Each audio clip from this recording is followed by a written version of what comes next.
Hi guys, hope you all are well. Today we're going to talk some about how we have been handpicked by God. So stay with me to the end.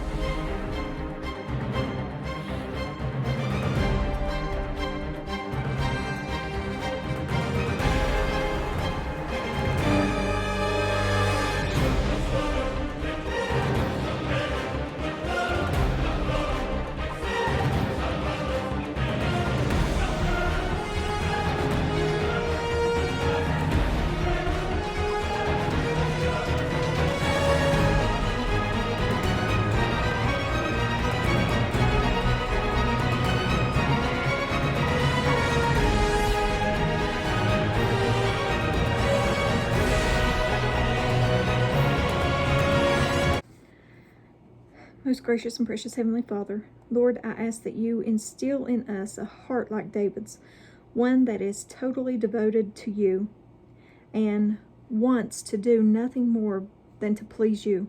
For David was a man that was after your heart, and that's what we want also. In Jesus' holy and precious name, amen. Okay, in John 15, chapter 15, verse 16, it says, "You did not choose me, but I chose you." Choose means to pick or to single out. The elect are the chosen out ones. God chose you. Let that sink in. He chose you. You may have been turned down by your boss, rejected by a spouse, ignored by your parents, or even looked over by your friends even. Or even maybe refused by your own children. But you can rest in the loving arms of God. He tore himself away from heaven to be with you, the one he loves and chose to be his own, to accomplish his purpose in this generation. So, do you often feel chosen by God or rejected by God? Ignored by God or disciplined by God? Loved by God or unloved by God? What about your life makes you feel this way? Regardless of how you answered them questions, take a moment to think and rejoice in the truth of John 15:10, because God chose you. If you are a true believer, you are one of the elect, and this designates the glorious fact that God chose us. So our confidence rests not in our faithfulness, but in his. God grants favor and abundant blessing to his chosen as he allows them to participate in his purpose in this generation. Remember what 1 Peter chapter 1 verse 2 says, that God's foreknowledge is part of election. So we absolutely cannot think that we control God's sovereign choices. But part of the reason God chooses who he does is because he knows the end from the beginning. So how can we deal with those that we love when they're not saved yet? How do we know if they are among the elect? We don't. So we pray for the Spirit to work, and we work to tell them about the love of Jesus.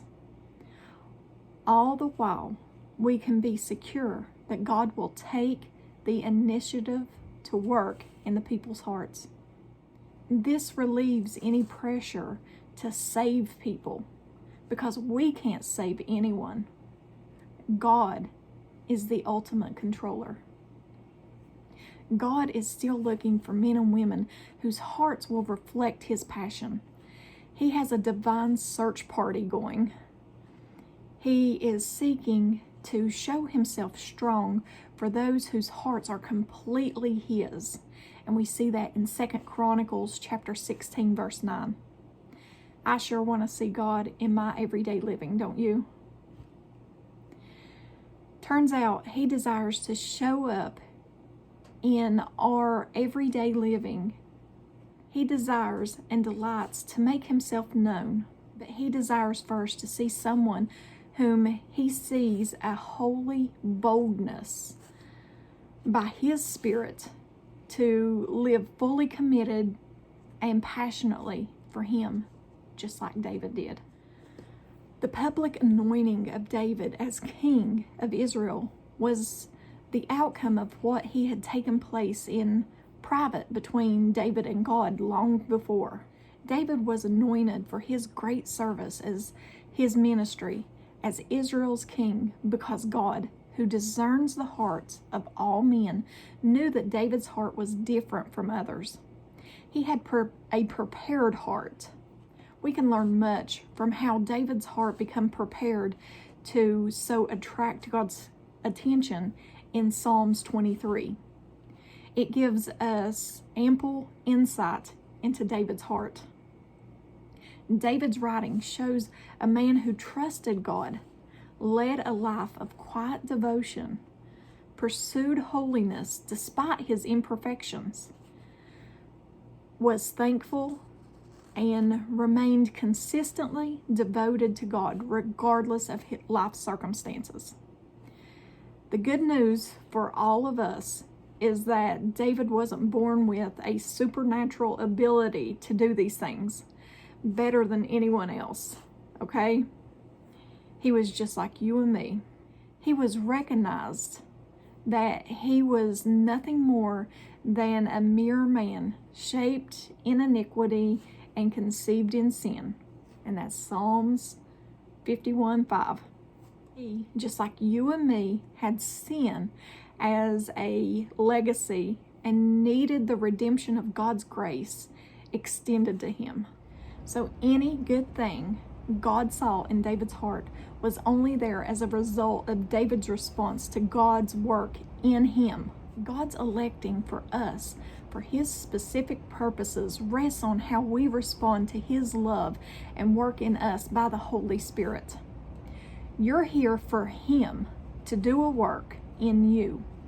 You must choose to respond so your heart might capture the attention of God like David's did. It doesn't matter what your past was like or even what you think now disqualifies you from God's plan.